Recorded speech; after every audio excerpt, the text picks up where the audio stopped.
On peut me définir comme un architecte spécialisé dans le son. Ma spécialité, c'est vraiment de m'occuper de la partie isolation, au bruit aérien, au bruit d'impact, ainsi que toute la partie qualité acoustique interne des espaces. Il y a des espaces spécialisés comme les studios d'enregistrement, que ce soit musique, voix, bruitage pour le cinéma, tous les studios de mixage, mastering, aussi les cinémas, les salles de concert, et évidemment d'autres espaces qu'on imagine un peu moins, mais le logement, les piscines, les bureaux.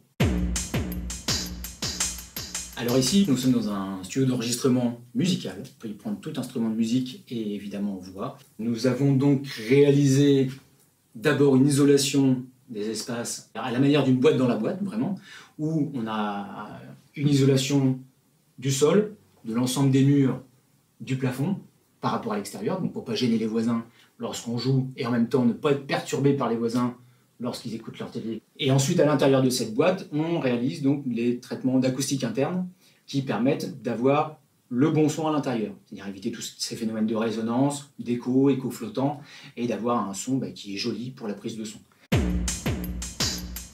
Alors par exemple ici nous avons autour de la batterie, avec les fentes que vous avez ici, un mur absorbant, où vraiment le son est absorbé et un petit peu diffusé pour éviter tous ces échos et maîtriser le niveau sonore de la batterie. En partie haute, là vous avez un diffuseur qui est transparent, qui permet de garder la lumière, mais en même temps de diffuser le son. Donc là ça permet de garder l'énergie sonore, mais d'avoir un son qui est très, on va dire, fin et diffus. Par ici, vous avez donc une partie, ce qu'on va dire, acoustique variable, donc un rideau qui est absorbant, et le fait de l'ouvrir ou de le fermer devant le mur qui est réfléchissant permet d'avoir plus ou moins de matière, donc d'énergie sonore par rapport à cette prise de son. Donc ça, c'est très intéressant quand on veut faire ces prises de son acoustiques, piano, guitare acoustique, batterie, ces choses-là. Et sur ce mur-ci, donc là, c'est de la diffusion pure.